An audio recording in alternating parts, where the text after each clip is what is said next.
Hey, Susan Abbott. Hey. Hello. And there's Dr. Abbott.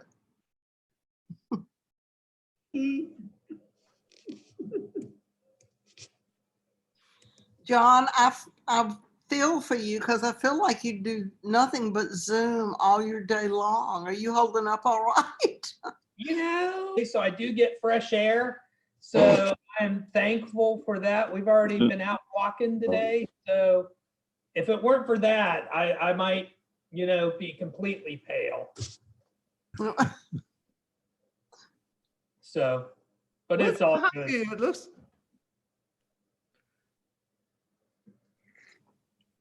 You get more.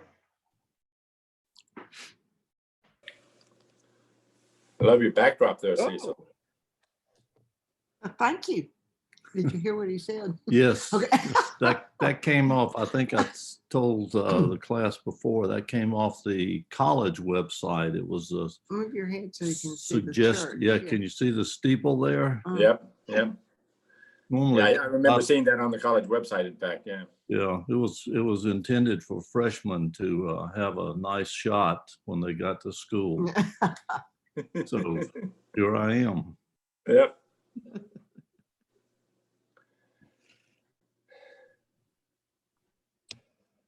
And you just had an anniversary, is that correct? We did, yeah. How many 43 years? years?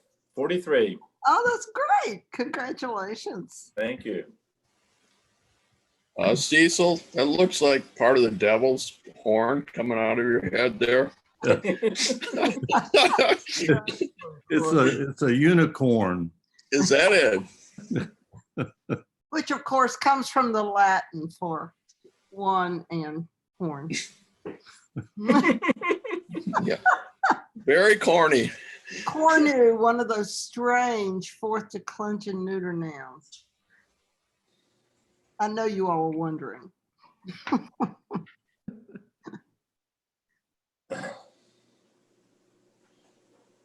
So it's now 9:45.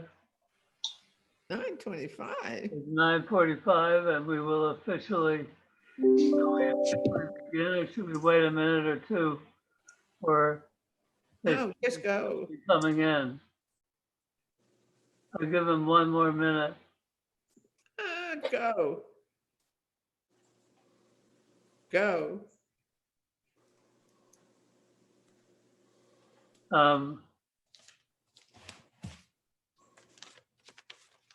And not at home. Oh no! What's with your house? Yeah, I'm over it. Oh, I am over it. I almost said a few choice words this morning, but I decided against that. I hope your landlord is like, Oh, he's fantastic. okay. Good. He's fantastic.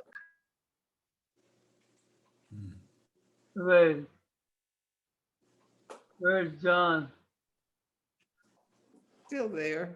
Good morning, everyone. John Ryan. Is he clicked off? I didn't know if he wanted to say anything.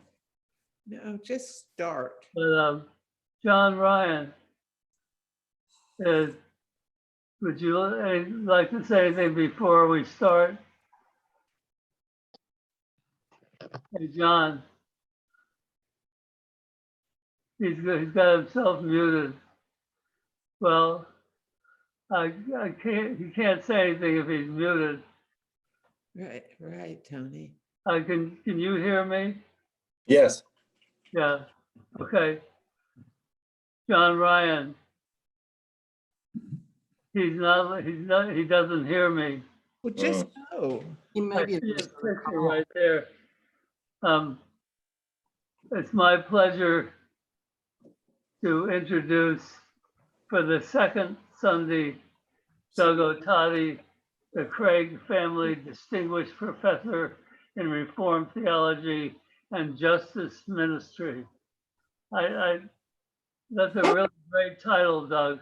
And I thought that last week you did a super job in introducing us to the Reformation. It was as clear an introduction to the Reformation as I think I've ever heard. Thank you very much for that. So we welcome you back for your second Sunday. Doug Ottati. Thank you, Tony. That's very kind, and I appreciate being here. That is quite a title. It no longer has the word ministry in it. I did manage to talk to the donors after a while to point out that we are not a seminary, and it may be best to switch that. So it's now just ends with justice, but it still takes up the full, top part of a piece of paper. I'll say that for it. Okay, we're in the second of 4 sessions now. On Calvin's Institutes of the Christian Religion. The first one was an introduction, and it had to do with the Reformation, Calvin, and this book that we're looking at. The second one will have to do today with creation, the third one with redemption, and then the fourth one with civil government and politics, which was a section in the Institutes of the Christian Religion in every one of its editions from 1536 on. And we'll talk about that, why it was there, and some of the things he wants to say about civil government and politics. And that ought to get us right up close to, election time in the US. So that seems like a good thing to do. Last time we covered a number of things in the introduction, but I didn't get to the last part on a worldly faithfulness as one of the features of Reformed Christianity. And so let me do that now. Basically, Reformed Christianity wants to talk about you being a faithful participant in God's world. It has a lot invested in that. And one of the ways you can understand that is by just thinking of a couple of things about Martin Luther and then Calvin. Now, Martin Luther, at a certain point, left the monastery and married a nun named Katharina von Bora. I just like to repeat that. He left the monastery and married a nun. That means she left a nunnery too. That's what's called a countercultural move. If you just quick call up some of my colleagues over at the college, you can tell them that that's a more countercultural move than most of the things we do. That's a very big deal to leave the monastery and marry a nun. Now, what happens at that point for Luther is that Luther is now going to be a religious figure outside of the ordination structure of the Roman Catholic Church. And so is his wife, Catherine von Bora, going to be. She also thinks of her role as Luther's wife as a kind of a ministry. So she is keeping a home open with hospitality for visitors and all sorts of things. Luther also at a certain point engages in what he called table talk. A table talk is inviting a bunch of people who are studying theology over for a couple of beers and talking to them, is basically what it is. And a lot of people do that. But when they do that, they can get in a little bit of trouble because, you have a beer and you're enjoying yourself and pretty soon you say something that you don't want quoted. That would happen to Luther with some frequency. But I think he was in so much trouble, it didn't matter to him that he might be quoted in an untoward way, and that was that. So I want to just go through one of the stories he tells as an illustration in the table talk in order to give you an example of worldly faithfulness. Maybe that'll be kind of memorable. So Luther tells stories about a German who's not too bright named Hans at a number of points in the table talk. He really enjoys doing that. He enjoys telling his audience very often that they're kind of dumb Germans and rural and blockheaded. But he has Hans now as one figure. And what happens now is one day Hans is washing dirty diapers. Okay, we want to stop right there to point out that Hans is washing dirty diapers before a stork service, before throwaways, and without any running water. So this is what you call a genuinely crappy job, and he is engaged in that there. So while Hans is washing these dirty diapers, and it's a stinky, lousy job, his friends come by and they come by and they taunt him a little bit because they say that that's really woman's work and it's not an important thing to do. But in God, in heaven, says Luther, God is smiling, not because Hans has to wash dirty diapers. That is, in fact, a horrible job, but because he's doing it to the glory of God. Now, what Luther means there is that Hans is doing something in the world that you can't do in a monastery. We okay? You can't wash dirty diapers in a monastery unless you have the diapers imported. So what you've got here is Hans engaged in a worldly activity and in his calling, because that is his baby. And he's supposed to wash those diapers too. And so he is serving God in that calling. That's what Luther's trying to tell you. Now, that's a kind of an illustration of a worldly faithfulness for Martin Luther. It means that you want to engage in certain activities that are not often engaged in a monastery. That's part of what he means. And he tells stories like that. Now, Calvin really agrees with him, though he's not really half as colorful when he talks about these matters. He wants to say that everyone has a calling or a kind of a place as a sort of sentry post in the world. And in that sentry post, you're supposed to be faithful and moral. So he has this idea, and the other idea he has is that civil government is one of the ways that God governs and orders the world, and you should participate in that. So we have two things in Calvin. You have a calling in the world, and you should participate in civil government. In fact, he wants to say that it's only certain fanatics who believe that once they are in Christ, they are transported to a kingdom, and therefore it is unworthy of them to engage in politics. He thinks that's a fanatical thing to say. It's not a good thing to say. So he thinks that if you are going to be faithful to God, you should participate in civil government. Okay, so those are two ways in which you can see a kind of worldly faithfulness. Both of these reformers think that people should live in the world, that they should be involved in family life, economic life, political life, and so forth. And both of them think, and Calvin in particular thinks, that participation in civil government is an important matter. So that, just to finish up the introduction there to Calvin's Institutes, he's a second generation reformer, he's a humanist, and he also cares about a worldly faithfulness as a Protestant reformer. Today, I want to talk a little bit about the theme of creation in the Institutes. And I want to start with a point that I did make last time, and that is Calvin sometimes talks about his Christian philosophy. By that, he means what you and I would refer to as a theology, but he thinks that that means it involves a true interpretation of what is human, a true interpretation of what is human. So one key to Calvin's Christian philosophy, as he sometimes calls it, is the first sentence of his book, The Institutes, which reads this way: nearly all the wisdom we possess, that is to say, true and sound wisdom, consists of two parts, the knowledge of God and of ourselves. Now, as I pointed out last time, this is Calvin's take on an old dictum of Greek philosophy. The old dictum is know yourself, know thyself.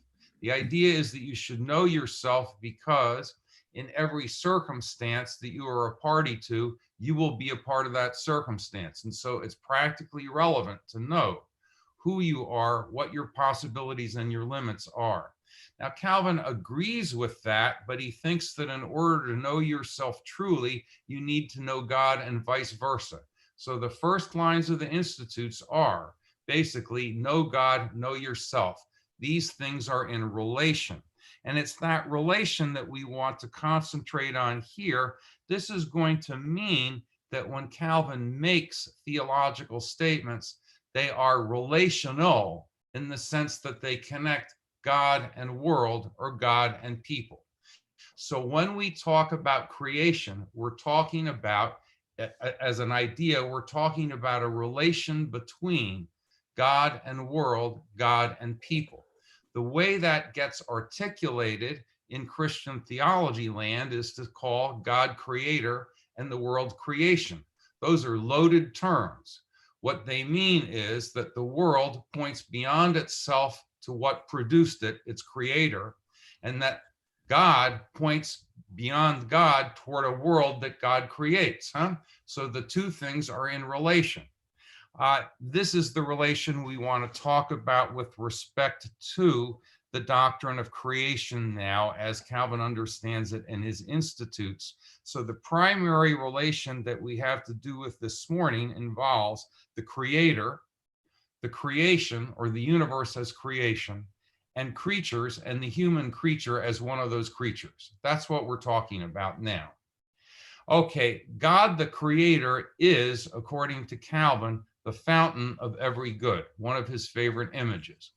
That means that God bestows goods.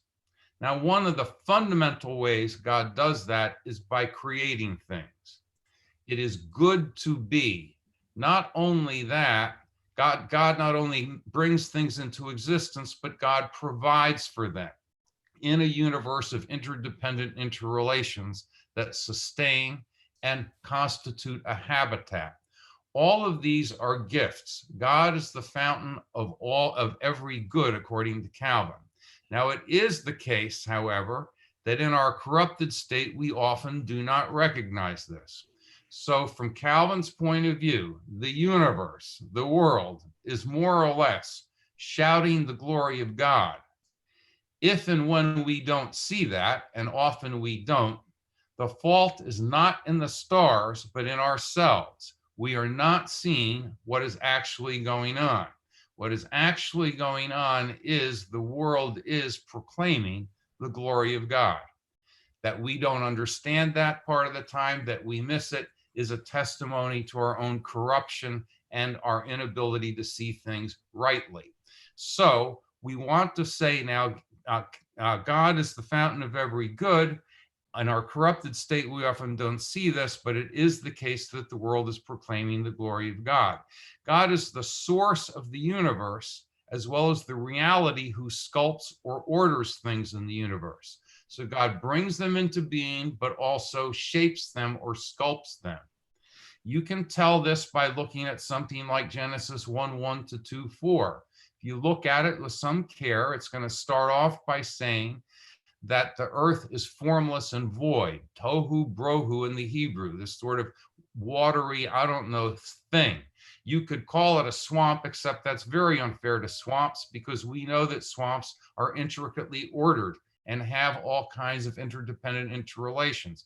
But you start out with this glob, and what you're going to end up with in Genesis 1:1 to 2:4 is an ordered environment or habitat where the oceans are separate from the land, where there are places for plants and their kinds with their seeds and different sorts of animals and all that sort of stuff. So the movement in Genesis 1 is from watery void toward ordered habitat. That's what's going on there in Genesis 1. Pretty simple, really. And then we are placed within that habitat with certain responsibilities and capacities. Or again, you can look at Psalm 104, which is one of the longest statements in the Bible about creation. And there, what's going to be talked about is the whole universe as an ordered habitat in a variety of different ways, and we will get back to that. That's one of Calvin's favorite Psalms, and he comments on it with some frequency. Okay, so the universe or creation is good because the creator is good. Right? Simple, right? I'm going to say if you got a good creator makes a good creation or universe. It's simple, but it turns out in the history of Christian thought, it's also controversial. Why is it also controversial? In the early Mediterranean period, sooner or later, 5 will get you 10, you're going to run into a spiritualist dualist somewhere. You're going to run into that in philosophy, you're going to run into that in religion, and you're going to run into that in general culture. And what basically is going to be said then is spirit is good, material is bad, okay? Spirit good, material bad. One of the bad things that's material is body, right? Physical bodies, bad. So the idea you get is that spirits fall into bodies and they're trapped there. Then what happens is in redemption, the Redeemer gets you out of there. So spirit goes back to spirit's home, okay? Spirit at home, spirit falls into body. Spirit is in body for a while. There's suffering, there's death, there's change. Then spirit is released from body by a Redeemer. goes back to spirit's home. That's a very typical little understanding of a kind of spiritual dualist religious stance in the ancient Mediterranean world. And it's also present in a fair amount of Platonic philosophy. One early Christian theologian, Origen of Alexandria, essentially understands creation this way. That is, initially, all these spirits that have emanated, they've kind of radiated from the one, are together with the one, but then they don't remain faithful, so they fall into bodies. Okay? All right, this is not what you would call the most rousing endorsement of the goodness of creation that is imaginable. It is, in fact, a kind of negative review of life in a material world. It's not a religiously silly hypothesis. When you're teaching a bunch of 18 to 22-year-olds, they kind of think it's silly, but we've got a sufficiently mature group here that will know that your body will betray you, right? And that things change and there's suffering in a world. So you can see how this is understood. So what we have here then is a kind of religious hypothesis, but it is not the basic religious hypothesis of Christian religion and the Hebrew scriptures. We've got something else going on. Creation is good. Material creation is good. Life in the body is good. Look, if it comes to that, sex is good. And the people to blame for that idea are the Hebrews. And that's where you've got that. You can just look at good old Adam and Eve hanging around with no clothes on, speaking in poetry and things like that. That's not the kind of thing you would expect out of certain sorts of religious traditions, but it's what you've got in this one. Okay, so we've got the creation is good. This is something that some people didn't maintain. Some people claimed that a bad creator ensnares spirit in a bad material world, or that it's a bumbling creator who makes a bad material world or something, and that your big religious vocation is to try and get out of here with the help of a redeemer. That is not what Calvin wants to say, and that is not what a number of other Christian theologians want to say. So the universe for Calvin displays God's wisdom and, quote, even workmanship, right? This is to give the material world a pretty good review. Calvin is going to claim that you can see God's wisdom in the motion of the stars. Well, that's going to be an easy thing to get from something like Psalm 8 and so forth, but he's going to get it there. He's also going to say that you can see God's wisdom displayed in the structure of the human body.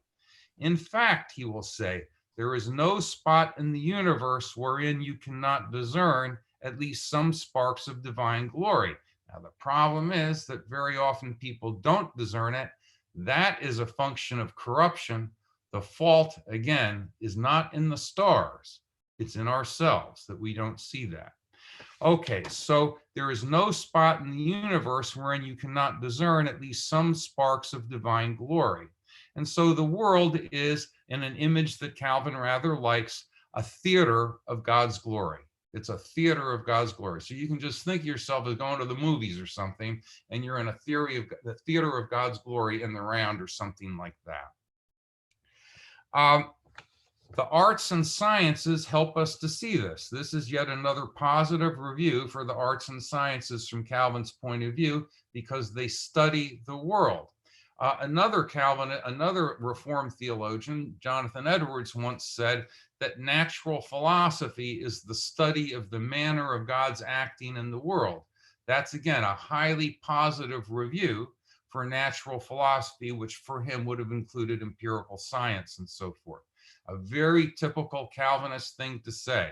When you're studying the world out there, you're studying the theater of God's glory. So it has a religiously positive significance to work in the sciences and studying the world. Nevertheless, you don't have to engage in the arts and sciences to see this. And he wants to say that this is visible to everyone. Okay, Psalm 104 refers to a number of things. It would be worth reading today. It's not that long. It's long for a psalm, but heck, psalms aren't that long. So you could read it through. It would be really kind of fun. It's a great psalm. It goes through all sorts of things in a world. And one of the things it mentions is it refers to wine. God gives wine in order to gladden the human heart. Wine to gladden the human heart. And that's a nice little line there. So when God provides for creatures, God does not just furnish necessities, but also things for enjoyment, as it turns out. Now, look, this is what it says in the Psalm, and Calvin thinks so too. Okay, Calvin might not have been your and my favorite partner at a party or something like that, but nevertheless, God creates wine for human enjoyment. He wants to say that. So that's one of the big things. So you've got this whole interdependent ordering of things that includes many, many different aspects. Again, just to talk about Jonathan Edwards for a second, who is fascinated with spiders, he looked at spiders and spiders' webs, and he once wrote a sermon called Sinners in the Hands of an Angry God, where they're dangled over fires like spiders. But what's missed there is that he also wrote a whole bunch of papers about spiders in which he claimed they were magnificent and wonderful creatures of God who could do all kinds of great things. And he wrote papers and sent them to England about spiders. He really likes spiders, unlike my wife, Pam, who can't stand spiders. He likes spiders. And he would claim that when they were swinging in the air in webs, this was God making provision for their locomotion so they could get somewhere, but also so they could have a good time. It's also their recreation at the same time. See, now Jonathan Edwards knew that. Jonathan Edwards knew when you saw a spider swinging like that in the air, it's enjoying itself, see? It's kind of like driving a hot car or something, I guess, in New Jersey. It's not just a way to get from one place to the next. It's a way to enjoy yourself. Now, his basis for that is this psalm, among other things, Psalm 104. And Calvin thinks this is true too. He also thinks then that, following the psalm, that God provides wine to gladden the human heart, but also God provides a habitat for plants and animals and humans, and also feeds young lions by furnishing prey. So look, Psalm 104 has predation in it. Psalm 104 doesn't think predation is necessarily bad.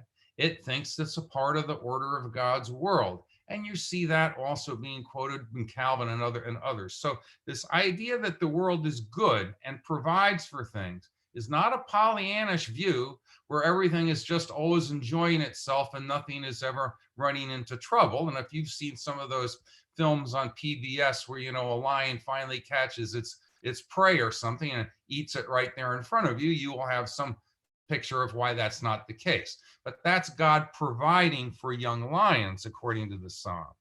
So God is responsible for the ordering of the vast interdependent system or ensemble, as far as Calvin is concerned. And God meets us then in what he says is the, quote, fabric of the world. The fabric of the world. So this is one big thing you want to say about the notion of creation. We're in a good creation. It's God's good creation. It displays God's wisdom. It furnishes gifts for us. It is a habitat where we live. We ought to care about it. And our appropriate response should be praise and thanksgiving, right? Praise and thanksgiving. So you can go back to something like the opening question of the Westminster Shorter Catechism. What is the chief, what is the chief end of the human being? The chief end of the human being is to glorify God and enjoy God forever. When should you start glorifying God? Now would be a good time, since you're in a whole world that's a good world and it's been given to you. Now, when Luther comments on this in a nice sermon of his on the Catechism and on the Apostles' Creed, he gives a list of things that God has given him. God has given him a good field, good pigs, good eyes, a wife, I don't know, blah, blah, blah. You got this whole line. And he's got a list like that if you repeat it in the modern world as your own list, if I did, you wouldn't see me for a couple of weeks, because he's got his wife right in there with his cows and all this sort of stuff. But the point is that everything he's got, he thinks, is something that has been given to him. And so at a certain point, Luther will say, let us not think we created ourselves as the proud princes do. Now, for Luther, you never want to be a proud prince. It's a bad idea. And I can leave it to you to fill in who the proud princes are these days. But you're not supposed to claim that you did it yourself. Gifts, that's the first thing. No reason to boast. Okay, and that comes in part out of this doctrine of creation. So for Calvin, then, God orders all things. Now, Calvin takes a few further steps here. For Calvin, God determines everything.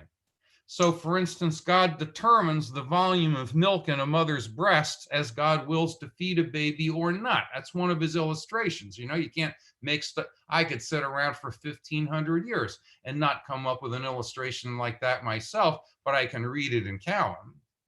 And he's got a number of other illustrations like that. For Calvin, there is no such thing as fortune or chance. Does not exist. God determines everything. And so there is no such thing as fortune and chance. God determines everything.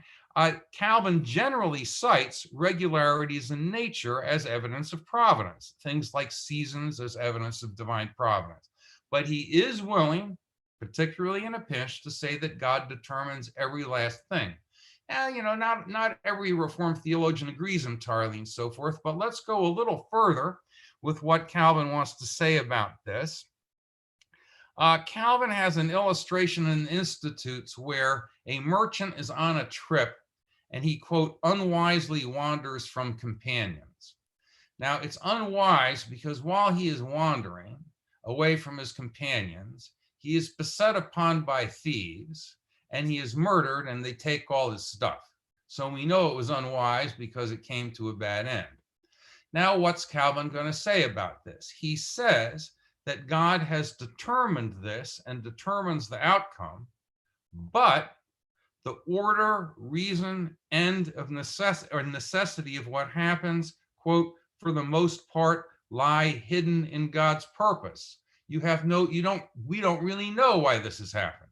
So God has determined it, but we don't know exactly why and what's going on. You want to keep that in mind because if you're a Calvinist, even if you believe in complete determinism, the next time something horrible happens to somebody, you don't want to run over there and tell them you know why. It's a very bad idea. No minister wants to do that, and no Reformed minister ought to want to do that. Okay, so the causes in large part lie hidden. Now, what's his point? His point in piety is a pretty interesting point. He's got a kind of view of things, and it's a different kind of view. My students almost never think it's a plausible point of view, though in recent days, they've begun to think it's a little more plausible than they used to. So let me just read you one paragraph here. He wants to say, innumerable are the evils that beset human life, innumerable too the deaths that threaten it. We need not go beyond ourselves since our body is the receptacle of 1,000 diseases. In fact, holds within itself and fosters the causes of diseases. A man cannot go about unburdened by many forms of his own destruction and without drawing out a life enveloped, as it were, with death. For what else would you call it when he neither freezes nor sweats without danger? Now, wherever you turn, all things around you not only are hardly to be trusted, but almost openly menace and seem to threaten immediate death. Embark upon a ship, you are one step away from death. Mount a horse, if one foot slips, your life is imperiled. Go through the city streets, you are subject to as many dangers as there are tiles on the roofs. If there is a weapon in your hand or a friend's, harm awaits. All the fierce animals you see are armed for your destruction. But if you try to shut yourself up in a walled garden, seemingly delightful, there are serpents sometimes lies hidden. Your house continually in danger of fire threatens in the daytime to impoverish you, at night even to collapse upon you. Your field, since it is exposed to hail, frost, drought, and other calamities, threatens you with barrenness and hence famine. I pass over poisonings, ambushes, robberies, open violence, which in part besiege us at home, in part dog us abroad. Amid these tribulations must not man be more miserable, since but half alive in life, he weakly draws his anxious and languid breath as if he had a sword perpetually hanging over his neck. You will say these events rarely happen, or at least not all the time, not to all men and never all at once. I agree. But since we are warned by the examples of others that these also can happen to ourselves and that our life ought not to be accepted any more than theirs, we cannot but be frightened and terrified as if such events were about to happen to us. Now, that's a certain view of things. I don't know that I would sign on for it all of the time, but you can get the... Calvin thinks God determines everything, and he finds in that assurance. How does he find assurance in it? Bad things happen. You don't even know why. There are things that threaten you all the time, but it is the good God who is the source of all good gifts, who determines all. All is in God's hand. Now, that is not perhaps the same piety that some people want to hold up these days, but I want to just recall something I saw once on TV years ago. It was Anwar Sadat being interviewed by a Western reporter. It was after he had signed the accord with Menachem Begin. He didn't really have that much longer to live. There were a lot of people who wanted to kill him for doing it. He knew it. The reporter knew it. Everyone knew it. And a couple of weeks later, he was going to be reviewing his own troops, and a few of them had stand up, rat-a-tat-tat, and shot him right in the viewing stand. Okay, so now he's being interviewed. I know he's not a Calvinist. He's a Muslim. He gets interviewed, and the interviewer says, well, look, aren't you afraid about peril and being assassinated and being killed? And Sadat says, oh, well, no, not really. Those things are in Allah's hands, and Allah will take care of that as Allah wills. My job is simply to do what I think is proper right here and now, and I will keep doing that, and I will leave to Allah that business.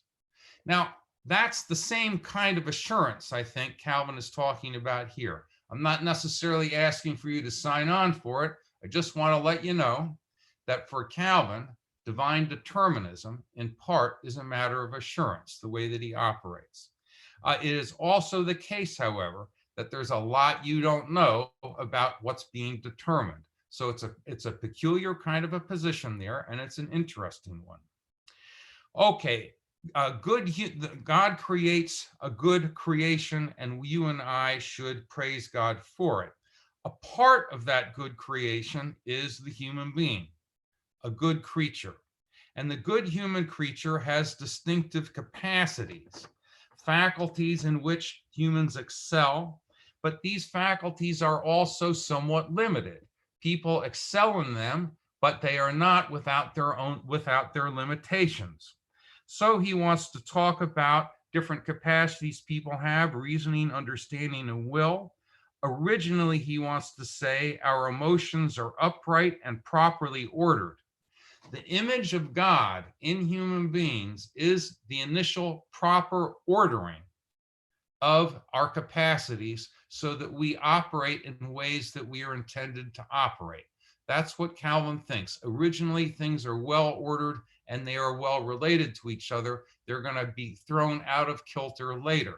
So at this point, let me share the screen here just to give you a couple of artistic representations. You will have seen them before, I think, of a good creation, but it's worth going through them in these terms. And with any luck, I'll be able to get us back. So here we go. We share the screen. What you should be looking at now with any luck is a painting that's also a print by William Blake on the basis of Job 38, verse 7. Job 38, verse 7, in case it doesn't immediately come to mind to you, talks about God is talking to Job, asking him where he was when God made the earth and laid the foundations, and where was Job when the morning stars sang together and all the heavenly beings shouted for joy. Okay, here are the heavenly beings and the stars, and they're shouting for joy.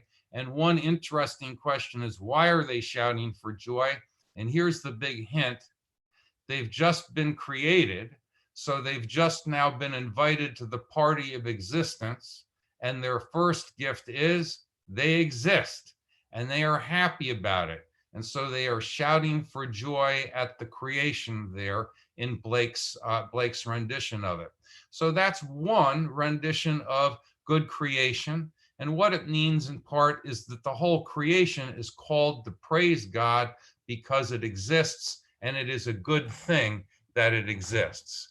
Then we have now another sort of thing here, and this is Michelangelo's Sistine Chapel. Here is Adam, here is God. God is a big old guy, Adam is a big young guy, and they are just about touching right here because God makes the human being in God's image. This is a Renaissance kind of picture of what is involved there, and that's the sort of thing that you see. Okay, so if we come back from sharing, those are two renditions of a good creation. It's good to be. The first thing creatures ought to do is they ought to shout for joy. They are alive and they exist. That is a good thing. And that's rendered there in the William Blake cut. Okay, humans are part of a good creation. They have distinctive abilities. They are created, in fact, to enter into relationships with God and with others. That is, to stand responsible before God, and they're also valued by God. So one of the things that Calvin wants to say is that you should love your neighbor, and the reason you should love your neighbor is, quote, not dependent on the manner of men, but looks to God. And let's just see a little bit more, hear a little bit more about what he wants to say there. He's going to say, therefore, whatever man you meet who needs your aid, you have no reason to refuse to help him. Say he is a stranger, but the Lord has given him a mark that ought to be familiar to you by virtue of the fact that he forbids you to despise your own flesh. He is contemptible and worthless, but the Lord shows him to be one to whom he has deigned to give the beauty of his image. Say that you owe nothing or any service of his, but God, as it were, has put him in his own place in order that you may recognize toward him the many and great benefits with which God has bound you to himself. Say that he does not deserve even your least effort or for his sake, but the image of God which recommends him to you is worthy of your giving yourself and all your possessions. Now, if he has not only deserved no good at your hand, but has also provoked you by unjust acts and curses, not even this is just reason why you should cease to embrace him in love and to perform the duties of love on his behalf. You will say, he has deserved something far different from me. Yet what has the Lord deserved? Okay, so when you run into somebody out there and you're wondering why you have duties of love toward that person, remember, it's not necessarily because they're so great or attractive to you. That is not the claim being made here. The claim being made here is you do it for God's sake. Pretty important. I used to live on a Bellevue Avenue in Richmond for a long time, had a bunch of neighbors there and so forth. It's not clear to me that I liked all of them. I didn't really have strong dislike for most of them. If you want to know the truth, I barely knew who they all were. That's good old Doug Ottati is your neighbor. Might not even know your name. It's not exactly what you call paying strict attention. But here's the point. The neighbor is to be loved, not necessarily because the neighbor is attractive or your friend or you like them, but because the neighbor is God's good creature in God's image. Now, that is also something that you see in Martin Luther King Jr. On occasion, and I want to just talk about that there. At a certain point, King says, I'm so glad Jesus didn't command us to like our neighbors. Because when someone's trying to bomb your house and someone is trying to discriminate against you all the day long, it's difficult to like them. But Jesus said you're supposed to love your neighbor, and you're supposed to love your neighbor because God values the neighbor. King says the worth of an individual does not lie in the measure of his intellect, his racial origin, or his social position. Human worth lies in relatedness to God. Now, an individual has worth because he has value to God.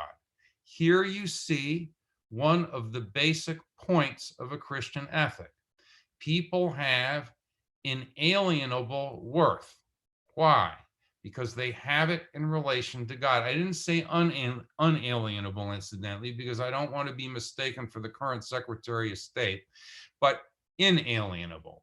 So inalienable worth in relation to God. That is a relation they can't shake. It's like a cold. You might not want it, but you've got it anyway. You might not want someone else to have it, but they have it anyway. It's not dependent upon what they prefer. It's also not dependent upon what a government says. Governments do not bestow worth on persons. They may acknowledge what's already there, but they do not manufacture it or bestow it. No government. Okay, so you can go through a little point here of some importance in the Christian ethic. No government, no school, no, I don't know, you pick it, Little League baseball team. No nothing bestows worth on persons. They have it anyway. The only question is whether these things are going to recognize or acknowledge what is already the case. The worth of persons is prior to the great determinations of politicians and governments. Politicians and governments are supposed to come up now and recognize what is already the case. That is one of the basic points here in a Christian ethic. And Calvin thoroughly agrees with that. So you can walk up to anyone, anywhere, and you can say, hello, I know you. You are a valued creature of God whom I should respect, and you will be correct. Okay, pretty simple. And that's a feature here of the doctrine of creation as well. Now, another point here, which is that humans are agents. They have abilities and capacities, but their abilities and capacities, while they are significant, are also limited. Humans have good capacities, but they are not God. So when we're reading along in the Bible, even when it says that human beings are supposed to exercise distinctive capacities, God never shows up and just throws the keys to creation of the human beings and says, okay, take it out for a spin. I'm out of here now. It's up to you. That is not what happens in the Bible. People have distinctive capacities, but God is still hanging around. And there are ways in which they can mess it up. Okay, so distinctive capacities, but limited. One way to talk about this is to say that human beings are situated agents. They are agents who operate within a context with a lot of other things going on. What are some of the many other things going on? Well, there are other people and communities acting all the time. So you or I can do something and then someone else does something and it doesn't come out the way I intended, huh? That happens all the time, right? Okay, you and I can do something, but we do it in the context of a world where there are other factors besides persons and communities that operate, and we need to take into account those things. Or maybe they thwart our plans. Here I can give you a silly example. I've been having some socially distanced meetings with small numbers of students in my backyard once a week, right? Well, that's always weather permitting, right? You can pick an afternoon and boom, there can be a thunder shower or something and the meeting is off. Why? Because it turns out I am an agent in a world where other things also operate. So people are in a fabric of interdependent interrelations, and they can neither anticipate nor control all relevant outcomes. Let's just say that one more time. It's important to say to 18 to 22-year-olds, probably not as important to repeat here. People and communities can neither anticipate nor control all relevant outcomes. There, that's just a big point, see? Now, what does that mean? Well, that means that when you act, I don't know, this maybe work better with you guys than with 18 to 22-year-olds too. So how many of you ever played a pinball machine? I played pinballs. Okay, I love those things. Okay, you recall you pull the thing back and you shoot the pinball out there and it starts hitting bumpers, going all over the place. Then maybe it hits a hole and it pops out. Then it shoots this way. You got flippers and you can keep it up there for a certain amount of time. And then sooner or later, boom, it's off the board and there it goes. Okay. From a certain point of view in Christian theology land and Calvin's own theology, human activity is a little like that. You or I act, and then the action starts hitting other bumpers and moving right, and it goes where it goes. Suppose one day you decide that you want to go to Davidson College. Okay, I think that's a pretty good choice. Then you show up and you're at the, can you anticipate all relevant outcomes? Not on your life. Even if you visit 4 or 5 times, you can't anticipate all relevant outcomes. Do you know in advance all the people that are going to be in your class to whom you're going to be subjected for 4 years? Because you're going to be subjected to them. Do you know all the professors you're going to be subjected to and all their peculiarities? That would be a full-time job. I don't even know that in my own department, let alone the whole. Look, the school has a thickness and a whole bunch of things act, and there are structures, and they sculpt some of your possibilities. Part of the excitement of going to college is not just that you picked out a place that you kind of like, but you picked out a place and you're not sure what's going to happen. That's okay. That happens to people all the time, right? You decide that you're going to take up residence in the Pines. It's beautiful. It's nice. And now there's a pandemic, and you know, things are different. So this kind of thing happens to people. Illustration 1 of persons and communities do not control all relevant outcomes, something like a virus or a pandemic. There you go. Now, do people have significant abilities to act? Yes, they do. And they can be relevantly held responsible for how they respond to some of these things. And fortunately for you and I, we have certain important technical capabilities. Otherwise, we wouldn't be having this meeting right now, which is pretty impressive if you think about it. We're doing this because human technology and people are capable, but the capabilities are not unlimited, and we are still not able to either anticipate or control all relevant outcomes. We are creatures. So humans are situated agents. You can also ask about how planes fly and stuff like that if you want to, you know, how do you build a wing so the thing will pull off the ground? Well, you got to know something about the aerodynamics.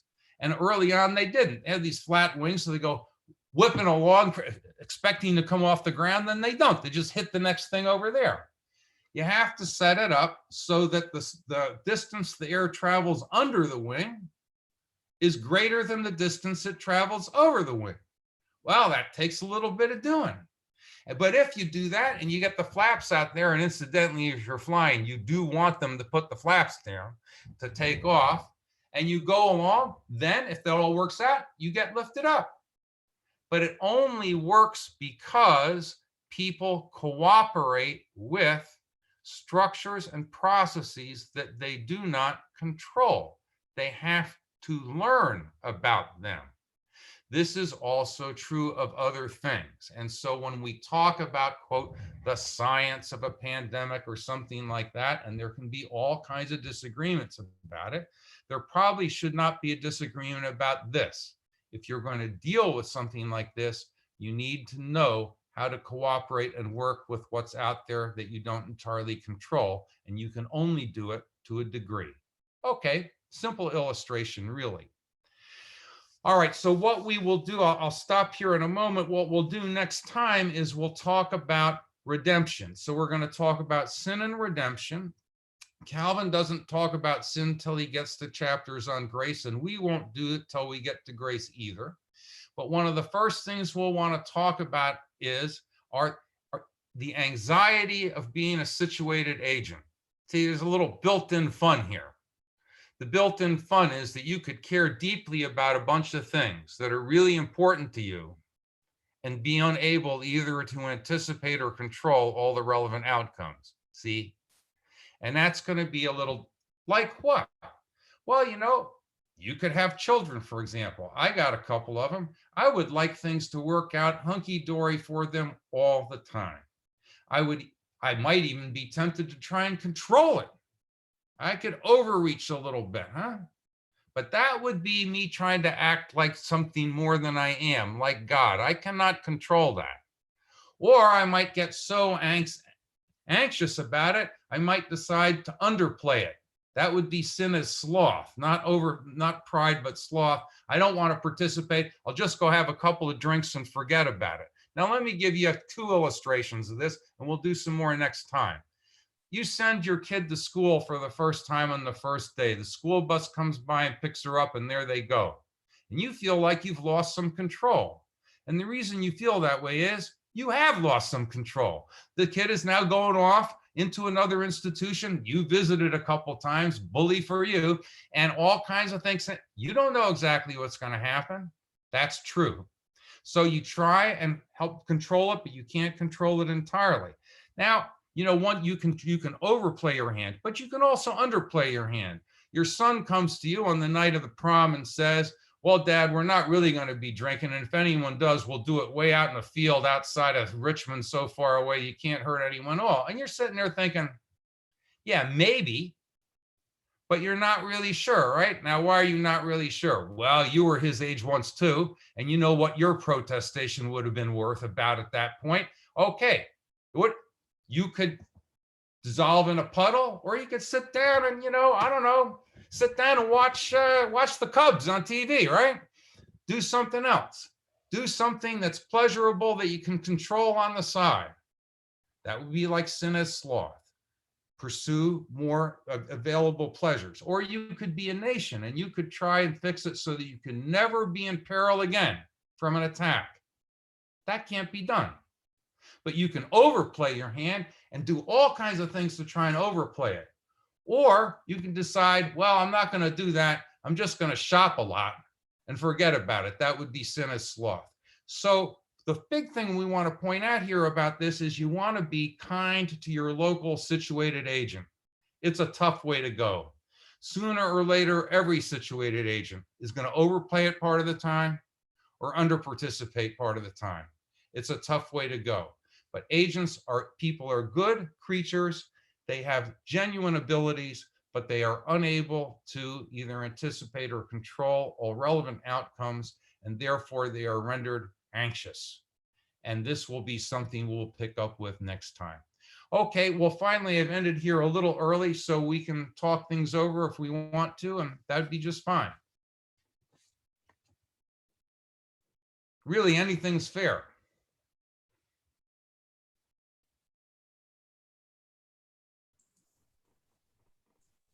All you got to do is unmute yourself. Unmute yourself if you want to talk. Yeah, and then you can ask a question. Well, let me say that Calvin turns out to be a really interesting character. He is studious almost to a fault. Every time he gets into trouble, he goes back somewhere where he can study and hang around with people who speak French.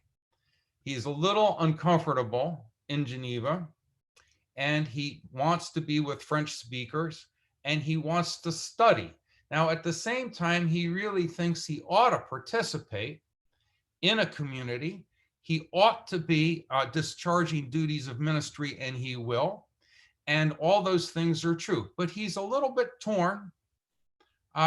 I don't think that Calvin is sort of like a natural born, put me out there in public and let me do it kind of guy. He will do that, and he will do it with some sensitivity, some grace, and occasionally in a way that's a little bit of a pain in the neck. But I don't think it comes to him as the first thing. The first thing that comes to him, I want to write about Seneca on clemency, and I want to write things and I want to study. I think that's always his first suit in some ways. So he is kind of fun in that way. I do have a question. What is John Knox's I shouldn't say worth, but where does he fit in with this with Presbyterianism? Okay, so John Knox is going to be one of the basic founders of Presbyterianism. He's going to be in Scotland, but it's also true that John Knox is one of the people who studied in Geneva with Calvin in seminars. He participated in the English-speaking congregation in Geneva. That's kind of fun because it shows you that there were people from all over the place in Geneva, refugees and other people studying from different locations, and they were speaking different languages. Knox is in the same seminars with people like a Puritan named Goodman and so forth, and some others. And one of the things that would have been really fun to do is try and be there when they were talking over civil government. Calvin's position on civil government is not entirely hierarchical, and he can talk about civil disobedience, but he's not real strong on revolutions.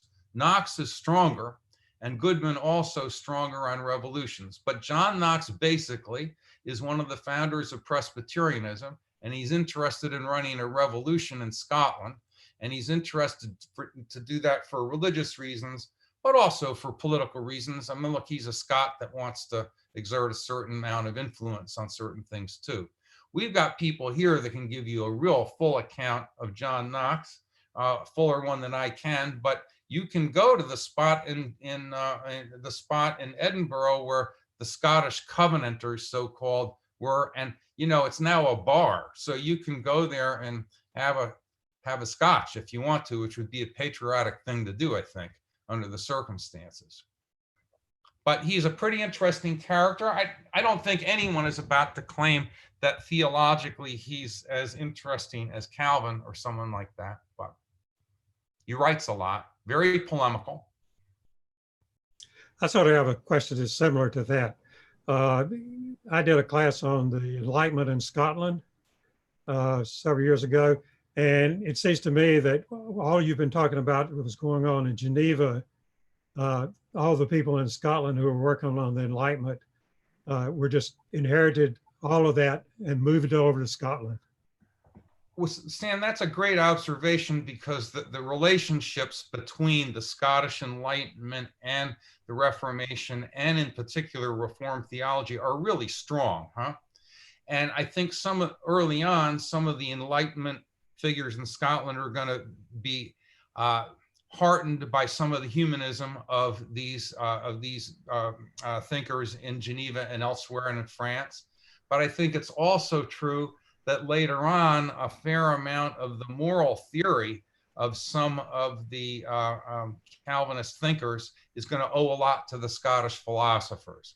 And it's going to owe a lot to this notion of common sense and philosophy, and the idea that morality has to do with sensibilities and dispositions, reflection, but also emotion, that you can see reflected in a bunch of different Scottish philosophers, and when they write about conscience in particular. That's going to end up being really important to someone like Jonathan Edwards, and it's going to end up being important to a number of Presbyterian thinkers when they talk about ethics. So I think there's a very close relationship. I don't know if I saw the other day in The Guardian an article about David Hume. And we're coming up on some anniversary of something or other. And of course, there are ambiguities with David Hume when it comes to things like his views of slavery in different races. And he's on both sides of different things at different times when he talks. But he's a great illustration also of a philosopher who owes something to Scottish common sense philosophy, moral sense theory. And they're very closely related, I think. Thanks. Yeah. Thank you very much. It's time for us to go. We appreciate it. We look forward to our third session next week. Well, next time we can go to redemption, so we would cheer it up a little bit, at least after we go through the first part, which would be sin. Sounds good. Okay, see ya. Thank you, Bye-bye. Tony. Bye-bye. Thank you, Doug. Yep, thank you.